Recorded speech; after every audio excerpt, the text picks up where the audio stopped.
नमस्ते भारत, नमस्ते किसान। मैं गणेश किसान फिर से किसान कार्यशाला प्लेटफॉर्म पर आज हूँ अचलपुर अमरावती में, जो विदर्भ क्षेत्र है और संतरा ऑरेंज के लिए काफ़ी मात्रा में मशहूर है। और यहाँ के कई सारे किसान मित्र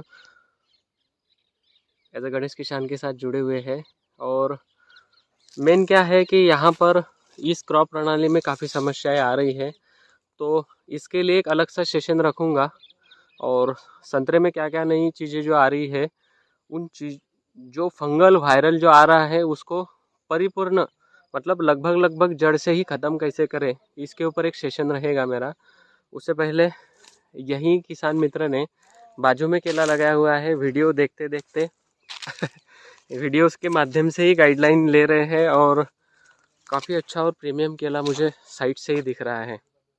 अभी अंदर मैं नहीं गया हूँ, देखते हैं क्या किसान मित्र ने वीडियो सुन के कितना बेटर प्लॉट बनाया है, वो तो अंदर जाने के बाद ही समझ में आएगा। एक्चुअल भैया तो मुझे पहचानते काफ़ी अच्छी तरीके से, क्योंकि दूर से ही नाम लेकर पुकार रहे हैं। राम राम भैया, आपका परिचय बताइए, हम लोग कहाँ पर है? अभिजीत वासुदेवराव निमकर, तालुका अचलपुर, जिला अमरावती। ये गांव कौन सा? अचलपुर ही है ना? अचलपुर। ये कौन सा खेती किया हुआ है G9 का आपने? G9 कंद लगाया हुआ है कि टिश्यू लगा? कंद में भी इतना भयंकर यील्ड लाया है। यहाँ किसकी गाइडलाइन चल रही है? और तुषार भैया ने काफी अच्छी पहल की हुई है। दूसरा, समय समय पे आप जो किसान कार्यशाला में वीडियो देख रहे हो ना, तो वो वीडियो देखने के बाद जो एप्लीकेशन आप कर रहे हो, तो क्या उससे फायदा हो रहा है खेती में? 100%। आणि भाऊचं ट्रीटमेंट सर्व याच्यामध्ये असं आहे की एकदम एकही मार्ग सोडत नाही ते। ज्यावेळेस ह्या जो केळीचा प्लॉट लागवड केला होता त्यांनी, त्यावेळेस आजूबाजूच्या क्षेत्रामध्ये CMVचा इतका प्रकोप होता की भयंकर। आणि ह्यांच्या वावरात एकही झाड असं म्हणजे दाखवले पण नाही राहिलेलं CMVचं। जे तुम्ही सांगितलं त्याप्रमाणे यांना करावंच।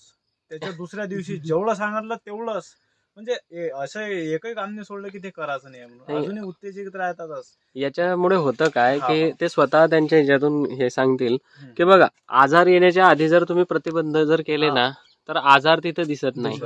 दुसरं, ह्या प्रकारची केळी सुद्धा आपण कंदच्या माध्यमातून घेऊ शकतो। तर टिश्यू कल्चर लावल्यानंतर तर याच्यापेक्षा बेटर तुम्ही घेऊ शकता, बरोबर? थोडस बंच जे येतात ते पण दाखवा।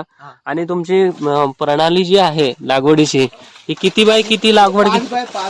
5 बाय 5 वरती केळी लावलेली आहे 1 जुलैला। आणि आज बंच स्टार्ट आहे, बंच वगैरे एकदम व्यवस्थित आहे। दुसरं की मेंटेन चांगली केलेली आहे, डबल ड्रीप आहे आणि पाण्याचं नियोजन आहे। दुसरं, कंद मध्ये सुद्धा असं कोणाला वाटणार नाही की हे टिश्यूचे कंद लावलेले आहे। आणि हे पूर्ण ब्लॅक सॉइल मध्ये आहे, बरोबर? जिथं केळी ह्या आणि पुन्हा केळीमध्ये केळी आहे। अच्छा, म्हणजे चालूच आहे 3 वर्षापासून केळी चालू आहे कंटिन्यू। अच्छा। असं आहे की बा केळीमध्ये केळी जर कधी काढली म्हणजे पिकात पीक कधी आपण लावलं तर हलकं राहते, आजूबाजूच्या लोकांची मानसिकता आहे। बरोबर। पण भाऊनी आणि तुमच्या कृपेने हे चित्र तुमच्या ऍक्च्युअली हे शेतकऱ्यांनी केलेल्या मेहनतीचं फळ येत आहे, बरोबर?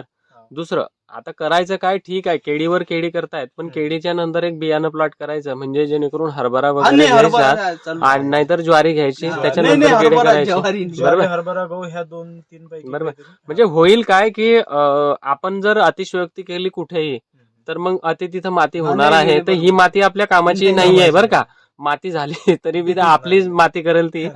पण केळीमध्ये एक्सलंट तुम्ही चांगल्या प्रकारे प्रॅक्टिस करता आहेत। म्हणजे तुम्ही लगभग एखादी हे तर सांगा की मी तुमचा हा व्हिडिओ बघितला आणि हे ऍप्लिकेशन केलं। तरी खूप पाहिलं, पण आता काय ताक वगैरे जो पोटॅशियम फुलवेटचा सांगितलेला होता तो केला, बरोबर? त्याच्यानंतर CMV साठी ब्लिचिंग पावडर आणि ते केला गुरु किट बी मागवलेले होते इथं। केला गुरु किट ते रोपासाठी वापरली होती, रोपासाठी पण ते मागतली होती मी, पण ते कसं आता ते म्हणजे कामच। आता ह्या वर्षी करा काय, सुरुवातीपासनं त्याला डिपिंग वगैरे करून तुम्हाला केलागुरूचे रिझल्ट तिथं लक्षात आले असतील, जबरदस्त लक्षात आलेले आहे. बरोबर. जबरदस्त. म्हणजे आणि यांना ते दिलं पण होतं, मी दिलं होतं ना तुम्हाला हो. ते केलागुरू किट मधलं जे एक ड्रिंचिंग साठी दिलं होतं औषध, पावडर. पावडर वालेलं. हम्म. तर त्याच्यापासून सध्या अजूनही समजा त्याच्यात पिकअप आणि रोगप्रतिकार शक्ती चांगली दिसायला तुम्हाला लागली. लक्षात आलं असेल ना, हा. नुसत्या पावडरची हे केल्यानंतर पण हा. लक्षात आलं असेल ना. फक्त मी ना 2च मिसळ डोस टाकले, ओके बाकी म्हणजे पाणी करूनच. ओके ओके हा, ओके बस ओके. बस बाकी काहीच नाही. नाही मेहनत एकदम चांगली आहे. आणि काळ्या जमिनीमध्ये अजून तुम्ही समोर समोर जाणार तर याच्यावर हो, चांगला आहे. म्हणजे पुढे याच्यापेक्षाही चांगली आहे. 5x5 के ग्राफ में भी इतना बढ़िया केला इन्होंने बनाया हुआ है. एक्चुअल ये ग्राफ नहीं लगाना है, नहीं, थोड़ा सा हमें 1 स्क्वायर फीट और आगे बढ़ना पड़ेगा, तो इससे और बेटर आप बनाओगे, है ना. ये अभी आ गया है, इसमें कोई दिक्कत नहीं है. हाँ, ये बंच देखिए,